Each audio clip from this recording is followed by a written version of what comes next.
Assalamualaikum warahmatullahi wabarakatuh. Selamat pagi, selamat siang, selamat sore, dan selamat malam untuk anak-anak semuanya. Apa kabar anak-anak hari ini?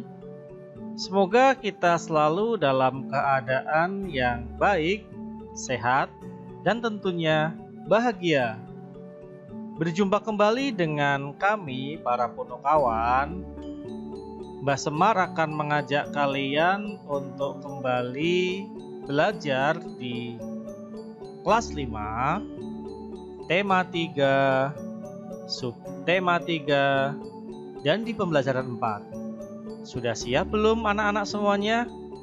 Mari, sebelum kita belajar, kita berdoa terlebih dahulu. Tentunya agar diberikan kelancaran dan ilmu yang bermanfaat. Berdoa, mulai. Berdoa selesai. Pada kesempatan kali ini kita akan mempelajari tentang pembangunan sosial budaya, manfaat keragaman sosial, naskah dan storyboard dari iklan, dan akibat atau dampak dari kekurangan air putih bagi tubuh manusia. Sudah siap?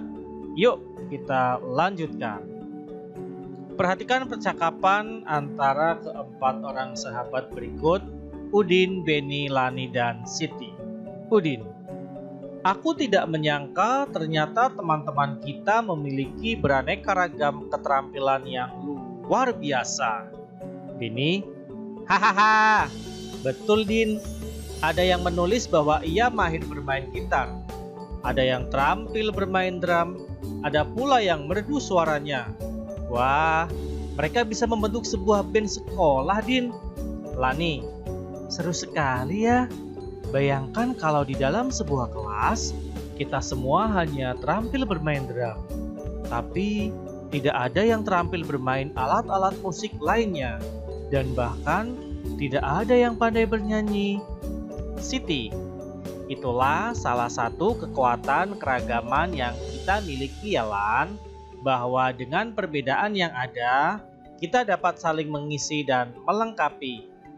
Nah, anak-anak semuanya, percakapan antara Udin, Beni, Lani, dan Siti tentang berbagai macam keragaman keterampilan yang dimiliki oleh teman-teman sekelas mereka, itu menjadikan bahwa keragaman adalah sesuatu kekuatan atau kekayaan, bukan merupakan perbedaan yang menimbulkan kehancuran ya. Ingat ya nak ya, dalam sebuah alat musik piano tidak mungkin nadanya hanya satu do saja ya. Begitu pula dengan sebuah lagu, pasti nadanya bermacam-macam. Ada do, re, mi, fa, sol, la, si. Ya, kalau lagu itu hanya tersusun dengan satu nada, maka lagu tersebut tidak akan indah. Begitu juga dengan keragaman, kita harus menyikapinya dengan kekayaan dan keindahan. Baik, kita lanjutkan. Begitu pula dengan para petani yang beraneka ragam keahliannya. Ada yang memiliki sawah, kebun singkong, kebun jagung, dan lain-lain. Pada pembahasan sebelumnya, para petani yang memanfaatkan sistem irigasi ini bernaung dalam satu wadah organisasi agar mereka dapat saling membantu satu sama lain. Apa ya jadinya jika tidak ada kerukunan antar para petani tersebut? Apakah perbedaan yang terdapat dalam masyarakat memberikan manfaat bagi kemajuan pembangunan masyarakat tersebut? Jelaskan, ayo. Berikutnya kita lanjutkan tentang sanggar tari wadah para penari tradisional. Sanggar tari merupakan sebuah organisasi yang sengaja dibuat untuk mewadahi kreativitas seni warga masyarakat, khususnya dalam hal seni tari. Disinilah tempat berkumpul mereka yang ingin mengenal lebih dekat tentang tarian tradisional khas daerah mereka. Sanggar tari juga tempat berkumpul para penari di daerah sekitar yang ingin memajukan dan melestarikan budaya daerah mereka. Salah satu sanggar tari yang aktif dalam melestarikan tarian tradisional daerah mereka adalah Sanggar Tari Kambang Tigarun dari Kalimantan Selatan.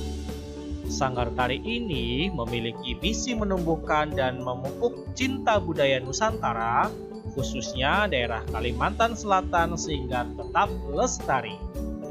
Sanggar tari ini juga menciptakan berbagai kegiatan seni di lingkungan sendiri yang kelak dapat maju hingga ke jenjang internasional sehingga dapat mengharumkan nama bangsa. Sanggar tari Kambang Tigarut ini tidak membatasi anggotanya. Semua dapat menjadi anggota, baik itu yang baru masuk ke dunia seni tari ataupun mereka yang memang sudah lama berkecimpung di dunia tari.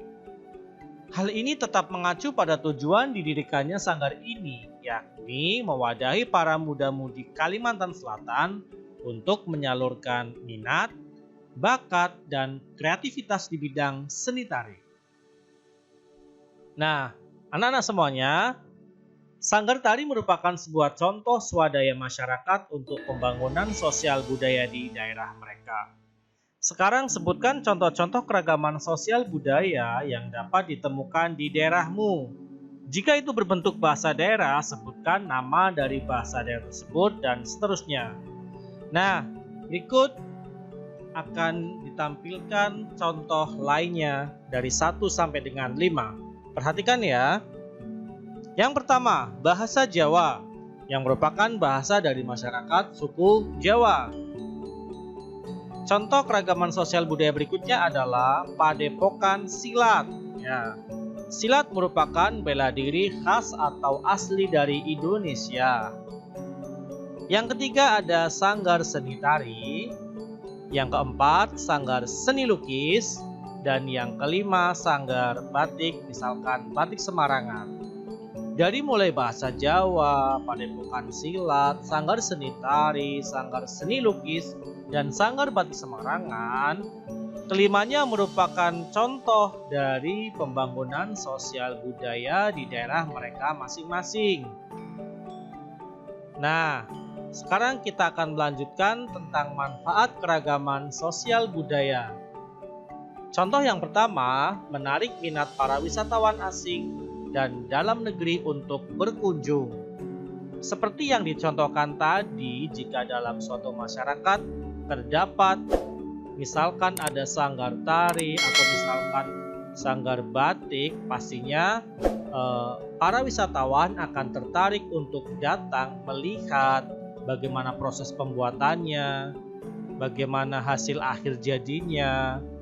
Itu akan menarik minat para wisatawan, baik wisatawan lokal, bahkan wisatawan asing atau bule.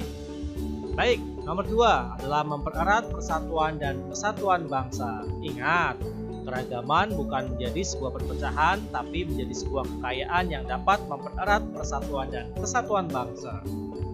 Yang ketiga adalah memperluas wawasan masyarakat tentang keragaman sosial budaya. Dengan adanya keragaman sosial budaya, maka wawasan atau pengetahuan masyarakat akan menjadi lebih luas lagi, tentunya mengenai keragaman sosial budaya. Yang keempat, memperluas wawasan yang kelima maksudnya, menjadikan kekayaan budaya bangsa. Maaf ya, itu antara nomor 3 dan 4 sama. Berarti cukup ada 1, 2, 3, dan 4 saja ya.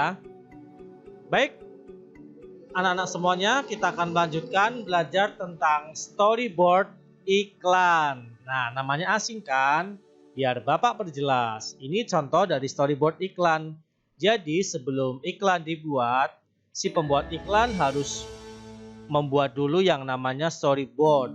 Jadi, bagian-bagian di iklan elektronik ini yang akan nanti ditampilkan.